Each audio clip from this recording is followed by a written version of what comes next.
네팔에서 대규모 홍수와 산사태로 최소 160명이 숨졌습니다. 실종자도 600여 명으로 피해가 심각한 것으로 나타났습니다. 트럼프 행정부가 한국을 포함한 전 세계 이민 비자 인터뷰를 전면 중단하면서 비자 신청자들의 불안이 커지고 있습니다. 미주리주 캔자스 시티에서 실종된 한인 남성이 실종 닷새 만에 숨진 채 발견되면서 경찰이 수사에 나섰습니다. 정신건강과 자살 예방의 중요성을 알리는 5K 걷기 대회가 오는 29일 그리피스 공원에서 개최됩니다. 샌프란시스코에서 기관사의 졸음운전으로 전철 추돌 사고가 발생한 가운데 교통당국은 해당 기관사를 조사 중에 있습니다.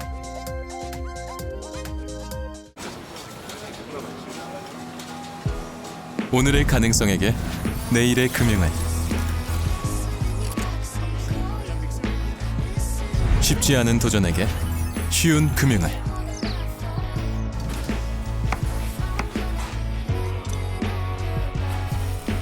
더 커지는 꿈에게 더 힘이 되는 금융을 이것이 당신과 PCB의 시너지 PC빌리티 PCB뱅크. 시청자 여러분 안녕하십니까? KBS 아메리카 뉴스입니다. 어제 오전 중국 국경과 맞닿은 네팔 히말라야 산악지대에서 대규모 홍수와 산사태가 발생했습니다. 현재까지 최소 160명이 숨졌다고 현지 당국이 밝혔는데 수력발전소 건설 현장에 있던 한국 국민 9명도 연락이 닿지 않고 있습니다. 임종빈 기자가 보도합니다. 사람들이 건물 반대편으로 도망칩니다. 피할 겨를도 없이 거대한 토사와 바위가 건물을 통째로 삼켰습니다. 일대가 온전히 흙더미에 묻혀버렸습니다. 토사가 휩쓸고 간 강가마을은 갯벌처럼 변했습니다. 네팔 무장경찰들이 진흙탕에 파묻힌 마을에서 주민들을 구조하고 있지만 접근조차 쉽지 않습니다. 현지 시각 어제 오전 8시 40분쯤 중국 티베트 자치구 인근 네팔 라수아 지역에서 대규모 산사태와 홍수가 발생했습니다. 상류의 렌데콜라강부터 하류까지 강줄기를 따라 범람이 이어지면서 거대한 물살이 마을을 그대로 덮쳤습니다. आधा घण्टा भित्रमा यो पुरा खोला ठुलो आएर चाहिँ यहाँ सब क्षति बनाएर कोही मान्छे भात पकाइरहेको थियो, कोही मान्छे खाना खाइरहेको थियो, कोही 다리 19개가 유실됐고 도로 40km가 끊겼으며 마을 전체가 진흙탕에 쓸려 사라진 곳도 있습니다. 네팔 당국은 지금까지 157명이 숨졌고 400여 명이 실종됐다고 발표했습니다. 중국 국영 CCTV도 티베트 지룽현에서 3명이 숨지고 260여 명이 실종 상태라고 전했습니다.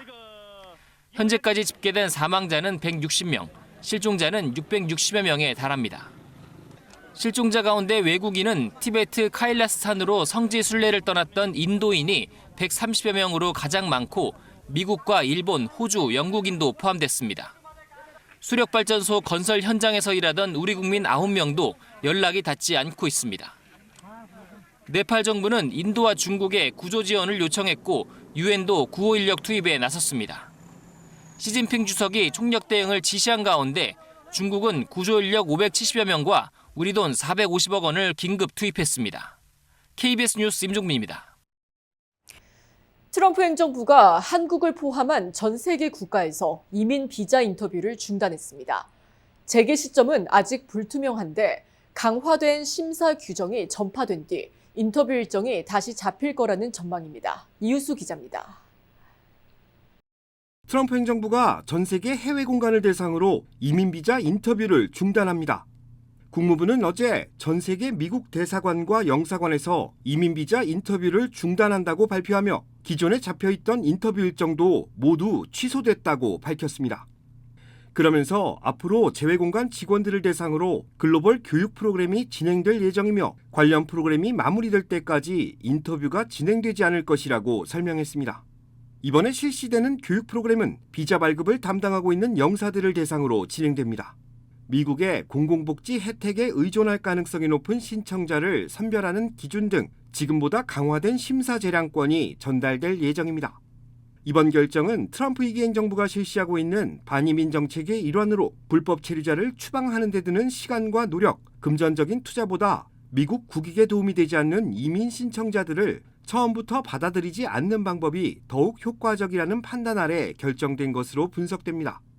지난 1월 트럼프 행정부는 소말리아와 아이티, 이란 등 75개 국가 국민의 이민비자 심사를 중단했습니다.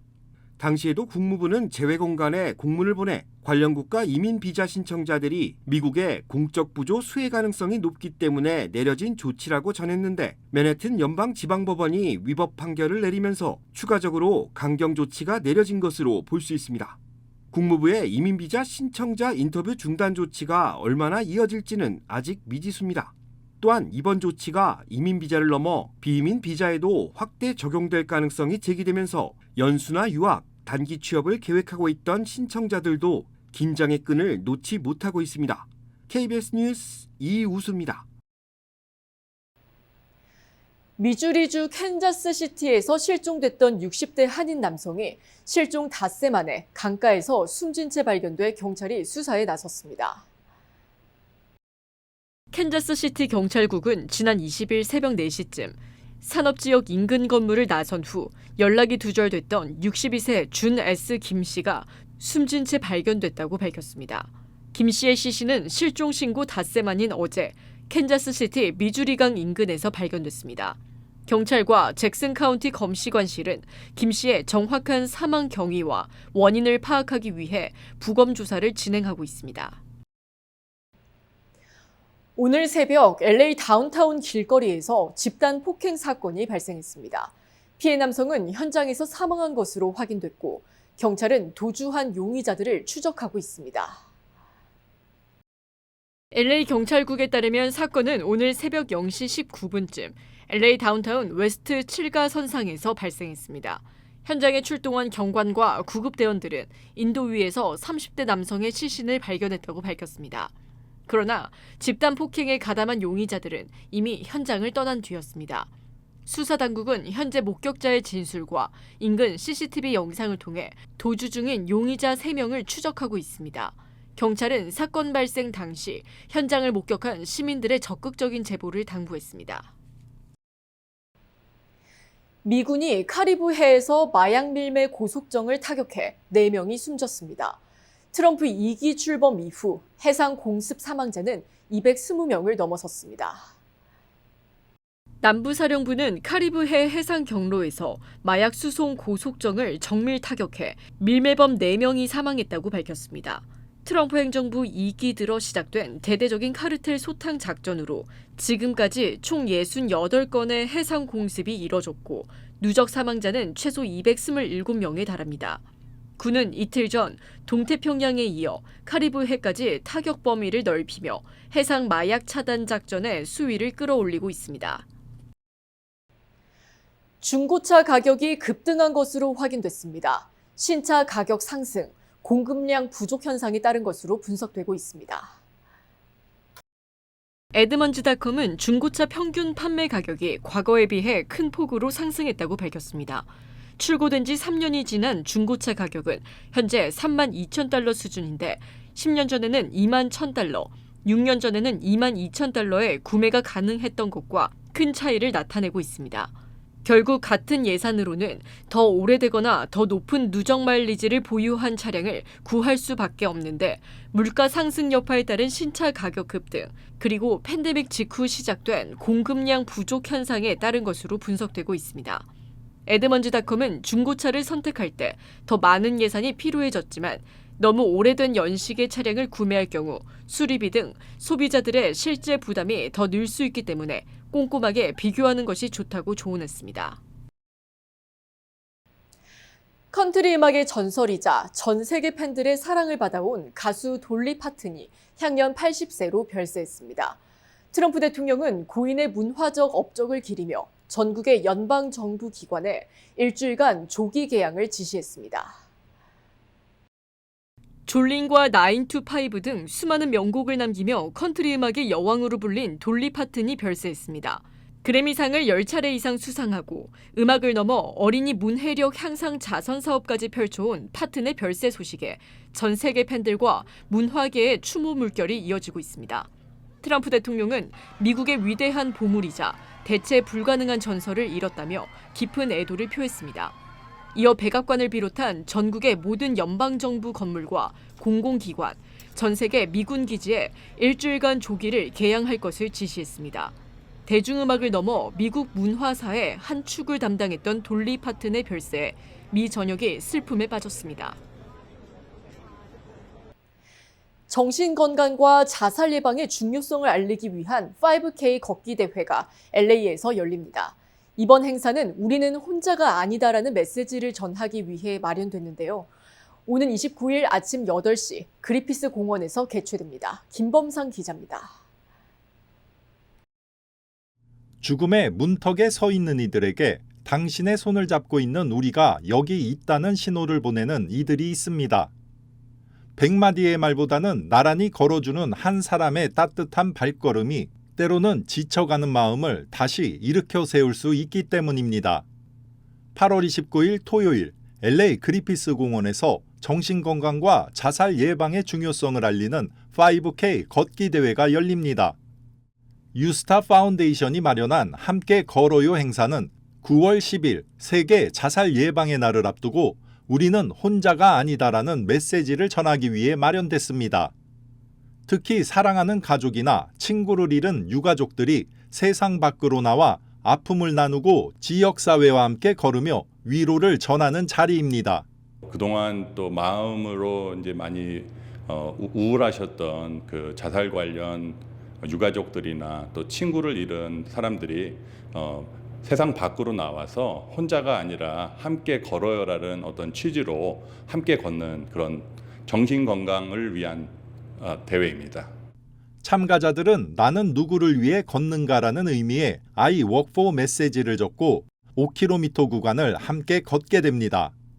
가족과 학생, 시니어 등 누구나 참여할 수 있으며 현장에는 정신건강과 자살 예방 정보를 제공하는 부스도 마련될 예정입니다. 행사는 8월 29일 토요일 오전 8시에 시작되며 사전 등록은 물론 현장 등록도 가능하다고 전했습니다. 혹시 마음은 있는데 내가 가도 될까 하시는 분들은 그냥 나와서 같이 손잡고 걸었으면 좋겠습니다. 누군가에게는 평범한 한 걸음이지만 또 다른 누군가에게는 삶을 포기하지 않게 하는 힘이 될 수 있습니다. 함께 걷는 발걸음 하나하나가 당신은 혼자가 아닙니다라는 가장 따뜻한 메시지가 되고 있습니다. KBS 뉴스 김범상입니다. 샌프란시스코에서 전철 기관사가 운전 중 졸다가 앞서가던 열차를 그대로 들이받는 아찔한 사고가 발생했습니다. 주행 중인 전철 운전석 기관사가 졸기 시작하더니 잠에 빠져듭니다. 제동장치를 잡지 못한 열차는 속도를 줄이지 못한 채 앞서 대기 중이던 열차 후면을 그대로 충돌합니다. 강한 충격과 함께 전면 유리창이 산산조각 나고서야 기관사는 놀라 깨어납니다. 샌프란시스코 교통국은 장비나 선로 이상이 아닌 기관사 운전 과실로 결론 짓고 해당 기관사를 운전 업무에서 즉시 제외한 후 조사에 착수했습니다. 자신을 상습 폭행한 남편을 흉기로 찔러 숨지게 한 혐의로 기소된 50대 한인 여성 신모 씨의 재판이 사건 발생 약 2년 만에 시작됐습니다. KBTV 김은지 기자입니다. 워싱턴주 피어스 카운티 상급법원은 지난 24일부터 신영미 씨의 2급 살인 혐의에 대한 재판을 시작했습니다. 신영미 씨는 지난 2024년 추수감사 전날 밤 워싱턴주 파크랜드에 위치한 자택에서 남편 제이 최 씨를 흉기로 찔러 살해한 혐의로 기소됐습니다. 경찰은 출동 당시 쓰러져 있는 최 씨와 그 위에 엎드려 있는 신 씨를 발견했으며 두 사람 모두 피투성이 상태였습니다. 신 씨는 현장에서 체포된 뒤 피어스 카운티 구치소에 수감됐으며 보석금은 $100만 책정됐습니다. 검찰은 사건 당시 최 씨가 9일 이래 아내로부터 폭행을 당하고 있다고 직접 신고했고 통화가 끊긴 직후 신 씨가 부엌 칼로 최 씨의 등을 찔렀다고 주장했습니다. 흉기는 약 6.4인치 깊이로 들어가 동맥을 손상시켰으며 최 씨의 손에는 칼을 막으려다 생긴 방어흔도 발견됐다고 검찰은 밝혔습니다. 또 신 씨가 사건 직후 칼을 씻는 등 약 1시간을 지체한 뒤에야 도움을 요청했다는 점도 강조했습니다. 반면 신 씨의 변호인 측은 사건 당일 최 씨가 또 만취 상태로 운전을 하려 하자 신 씨는 차키를 숨겼고 길을 막아서며 이혼을 요구했습니다. 다툼이 격화되면서 최 씨가 신 씨의 머리채를 잡아 끌며 얼굴을 때리고 목을 조르거나 살해 위협까지 가하자 신 씨는 생존을 위해 최 씨가 과거 협박용으로 썼던 칼을 휘두른 것이라고 주장했습니다. 이번 재판의 배심원단은 남녀 총 14명으로 구성됐으며 이 가운데 2명은 예비 배심원입니다. 핵심은 신 씨가 남편을 살해할 의도로 흉기를 사용한 것인지 아니면 실제로 장기간 폭력에서 자신의 생명을 지키기 위한 정당방위였는지가 될 전망입니다. KBTV 뉴스 김은지입니다. 캘리포니아에 거주하는 한 남성이 픽업 트럭에 단두대를 싣고 워싱턴 DC 연방의사당 인근까지 갔다가 경찰에 체포됐습니다. 연방의사당 경찰은 어제 오후 이스트 캐피톨 스트릿에서 불법 주차된 픽업 트럭을 발견했습니다. 경찰은 차량 적재함에서 단두대를 발견해 압수하고 운전자 35살 필란 탐두이 레를 위험한 무기 소지 혐의로 체포했습니다. 캘리포니아 줄리안에 거주하는 이 남성은 직접 차량을 몰고 워싱턴 DC까지 이동한 것으로 조사됐습니다. 경찰은 이 남성이 단두대를 싣고 연방의사당을 찾은 이유와 정확한 사건 경위를 조사하고 있습니다. 페창가 리조트 카지노가 한가위를 맞아 총 100만 달러 상금이 걸린 특별 추첨 이벤트를 개최합니다. 올 9월 한 달간 페창가 리워즈 회원들을 대상으로 추석맞이 현금과 이지플레이 추첨 이벤트가 진행됩니다. 매주 토요일 추첨을 통해 10만 달러의 현금을 증정하며 특히 9월 26일 마지막 대상 추첨에서는 3명에게 각각 10만 달러씩 총 30만 달러의 현금이 제공됩니다. 또한 매주 화요일에는 카드를 긁기만 해도 최대 5천 달러 상당의 이지플레이에 당첨되는 즉석 이벤트도 열립니다. 9월 1일부터 슬롯과 테이블 게임을 통해 응모권을 적립할 수 있습니다.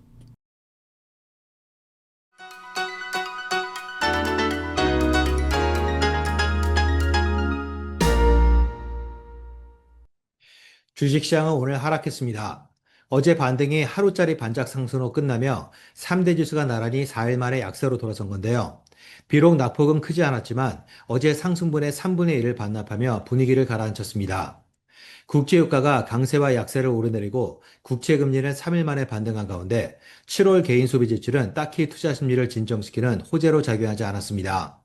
헤드라인은 전망치를 웃돌았고 근원지수는 전망치에 부합한 뜨뜻미지근한 결과를 기록한 건데요.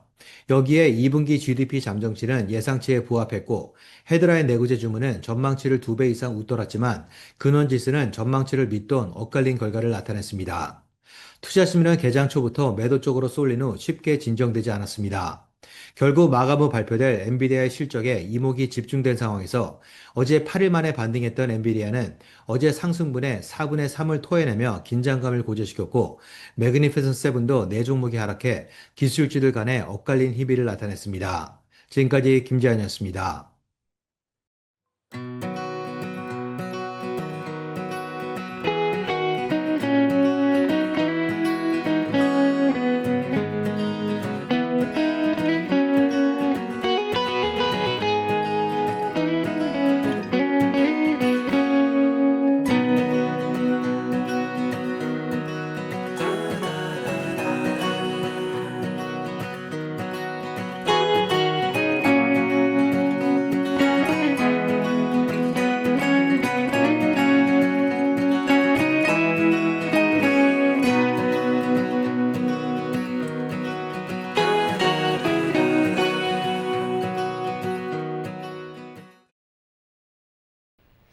KBS 아메리카 뉴스 오늘 소식은 여기까지입니다. 편안한 밤 되시기 바랍니다.